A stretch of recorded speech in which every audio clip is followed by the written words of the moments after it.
Assalamualaikum warahmatullahi wabarakatuh. Waalaikumsalam warahmatullahi wabarakatuh. Perkenalkan, saya Pascadeana Santoso. Saya Anastasia Rihati. Tujuan kami di sini akan menyampaikan materi tentang hipertensi. Sebelumnya, dari kalian ada yang sudah tahu apa itu hipertensi? Ya, hipertensi termasuk penyakit yang tekanan darahnya lebih dari normal atau tinggi. Biasanya lebih dari 140/90 mmHg. Hipertensi ini masalah penyakit kesehatan utama yang dapat menyebabkan penyakit jantung dan komplikasi lainnya.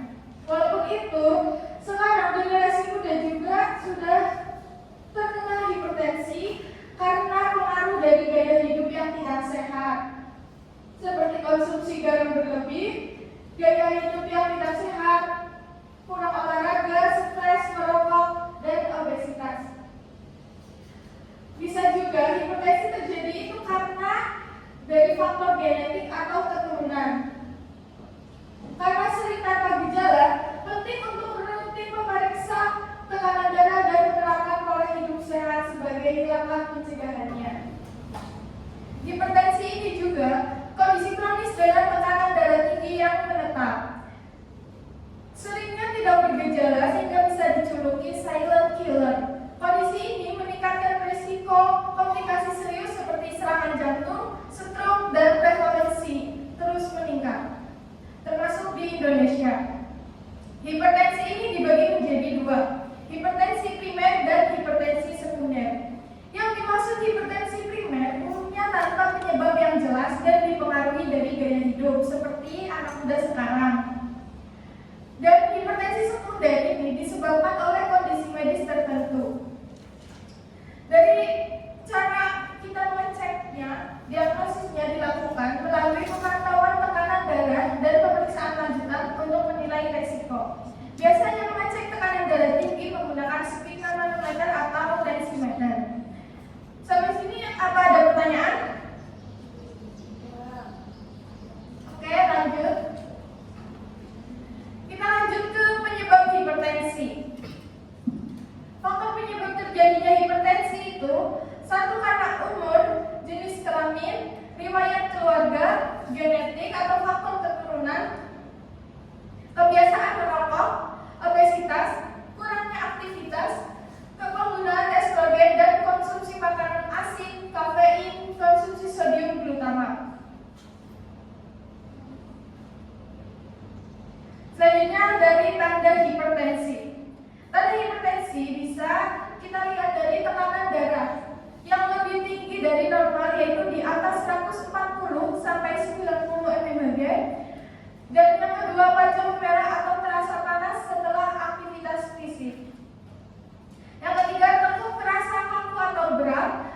Yang keempat, pembuluh darah mata bisa tampak menebal saat diperiksa dengan oftalmoskop atau retinopati hipertensi. Yang kelima, terjadinya edema atau pembengkakan, terutama pada kaki atau pergelangan kaki. Yang keenam, detak jantung meningkat atau tidak teratur.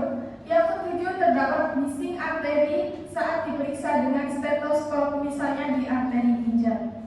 Kalau dilihat dari PPT, kira-kira ada nggak yang ngalamin? Pernah ngalamin sakit kepala, jantungnya deg-degan, ada nggak? Sering ya? Coba nanti diperiksa ya, siapa tahu ada hipertensinya.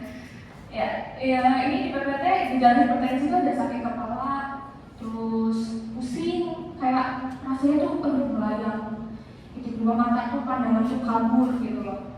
Terus ada sesak napas, kayak aktivitas sebentar aja, tuh rasanya kayak ngos-ngosan banget. Terus ada mimisan, nah ini kayaknya lumayan bahaya sih kalau sampai mimisan. Terus ada naik penglihatan kabur, terus telinga sering berdengung kayak ning gitu, nggak ngapa-ngapain tiba-tiba ning, nah itu bisa jadi tanda gejalanya, jadi harus hati-hati. Terus mudah lelah atau lemas tanpa aktivitas berat, scroll TikTok, cuma di kasur doang, scroll, capek, gitu. Duduk aja, dengerin dosen ngomong aja capek banget, padahal cuma duduk doang. Terus gangguan tidur nih biasa banget sering dijumpai di kalangan remaja. Ya apalagi kalau udah biasa bergadang, aku mau tidur cepet, ternyata enggak, itu bohong. Nanti 5 menit lagi ternyata udah jam 3. Selanjutnya ada mual dan muntah pada tekanan darah sangat tinggi. Itu biasanya kalau anak muda tuh kayak, aduh apa aku sakit mah ya, asam lambung aku naik, ternyata bisa jadi hipertensi. Lanjut. Di sini juga ada diet hipertensi. Barangkali ada yang mau mencoba dietnya, dan ada yang tahu gejalanya, aduh aku punya hipertensi, oh ini ada dietnya. Nah di sini ada aturan diet gas. Yang pertama itu batasi natrium, kurangi makan garam, bakso ditambahin garam, ya makanan kemasan, ya terus batasi daging merah dan makanan tinggi gula, beli es teh, dikit-dikit yuk es teh gitu. Terus perbanyak buah, sayur dan produk susu rendah lemak. Biasanya banyak nih anak muda yang picky eater tentang buah sama sayur. Aku nggak suka brokoli. Aku sukanya kangkung doang. Aku sukanya wortel doang. Terus buahnya juga, aku nggak suka pisang. Aku sukanya jeruk. Gitu doang. Nah itu juga harus diperbanyak. Jangan jadi picky eater.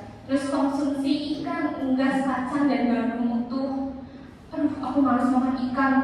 Tulangnya banyak, susah diambil. Terus bahan makanan dianjurkan, yaitu bahan makanan yang dianjurkan itu karbohidrat. Nasi, roti, mie, kentang, ubi sama singkong. Tapi kalau udah sama karbo jangan dihindari. Jadi karbonya misal nasi aja, kentang aja, mie aja, jangan nasi sama mie gitu. Terus protein, ada ikan, ayam tanpa kulit, susu, tempe, tahu dan kacang-kacangan. Tapi nggak digoreng, sama dibohong, direbus yang lebih baik. Nah untuk lemak sehatnya ada minyak zaitun, alpukat, keju dan olahan kedelai. Nah ini yang paling penting, makanan yang dibatasi atau dihindari. Yang pertama itu makanan tinggi garam, kayak tadi bakso ditambahin garam. Terus makan tinggi lemak, fast food sama gorengan. Siapa yang suka gorengan di sini? Banyak sih. Banyak, kayaknya nggak mungkin gak ada yang suka gorengan. Fast food juga dikit-dikit burger, kebab. Ya, lanjut ke pencegahan hipertensi.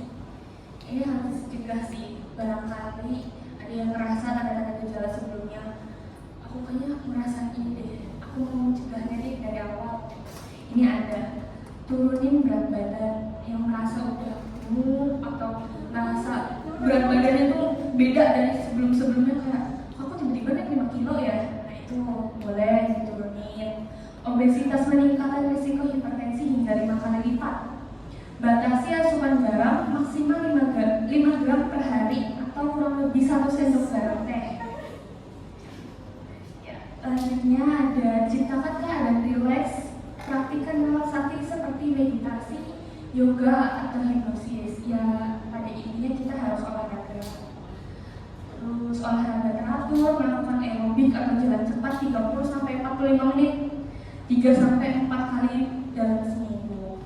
Itu kalian bisa tuh kalau misalkan ada aku sibuk kuliah dalam 1 minggu, aku masuk 5 hari berturut-turut nggak ada liburnya, cuman ada waktu Sabtu dan Minggu, itu bisa digunakan buat jalan-jalan santai di jalan desa atau di lapangan 30-45 menit minimal.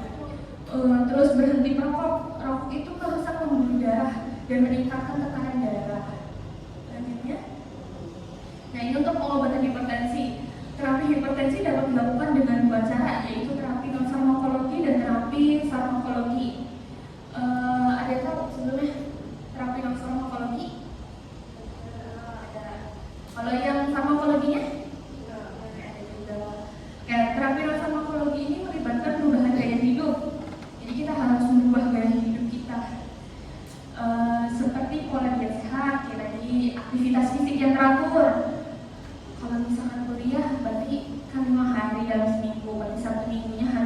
nerapin olahraga jalan sehat nih, itu harus apa ya, rutin, harus paten gitu loh. Satu minggunya jadwalnya aku jalan 30 sampai 45 menit.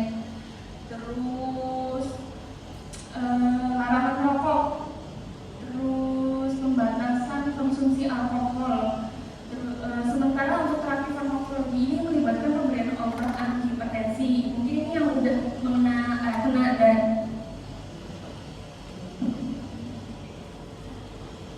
selanjutnya ada terapi farmakologi melibatkan pemberian obat antihipertensi, baik monoterapi maupun kombinasi. Mungkin ini terapi yang udah orangnya itu udah kena hipertensi kali ya. Terus yang dipilih berdasarkan khusus pasien. Pengobatan hipertensi harus dilakukan seumur hidup dan obat-obatan sintetik dapat memiliki efek samping jika digunakan jangka panjang. Oke, sampai di sini dari perjalanan saya sama Mas Kak. Ada yang didiskusikan atau ditanyakan? Ya, Mbak Laini bilang dulu. Mau tanya, kenapa sih konsumsi natrium berlebih itu dapat menyebabkan hipertensi? Oke, pertanyaannya bagus. Bisa Mbak yang di depan tadi? Pertanyaannya, apa hubungan antara obesitas dan hipertensi? Oke, terima kasih atas pertanyaannya yang cukup bagus. Saya akan menjawab dari Mbak yang dulu. Mengapa konsumsi natrium berlebihan dapat menyebabkan hipertensi? Jadi, asupan natrium yang tinggi menyebabkan retensi cairan oleh ginjal yang meningkatkan volume darah dan tekanan darah. Selain itu, natrium dapat meningkatkan tonus pembuluh darah sehingga menyebabkan vasokonstriksi. Gimana? Sudah paham? Terima kasih. Selanjutnya saya menjawab dari Mbak yang di depan. Apa hubungan antara obesitas dan hipertensi ya Mbak?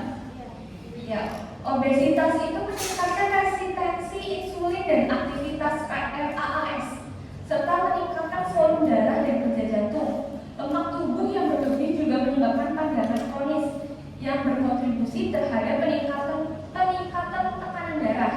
Gimana? Apakah sudah mengerti? Baik, ada yang ingin ditanyakan lagi? Baik, jika tidak, dari materi hipertensi pada pagi hari ini, ada yang bisa menyimpulkan? Baik, Mbaknya bisa berdiri? Simpulnya Mbak.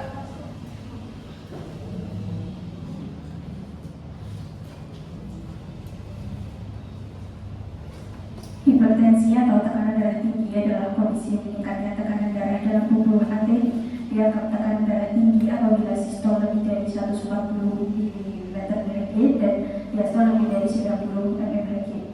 Penyebabnya ada umur, jenis kelamin, genetik, merokok, kurang aktivitas fisik. Pencegahannya menurunkan berat badan, mengurangi asupan garam, rileks, olahraga teratur, dan berhenti merokok.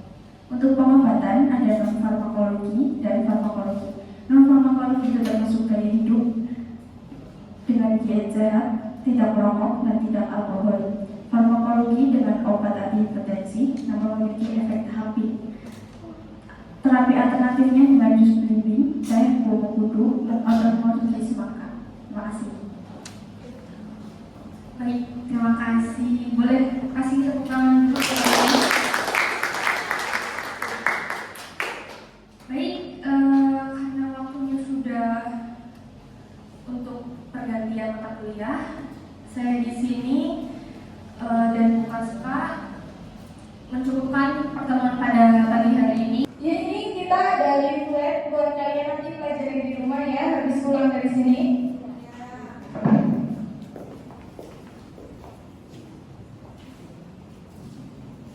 Kurang lebihnya mohon maaf. Wassalamualaikum warahmatullahi wabarakatuh.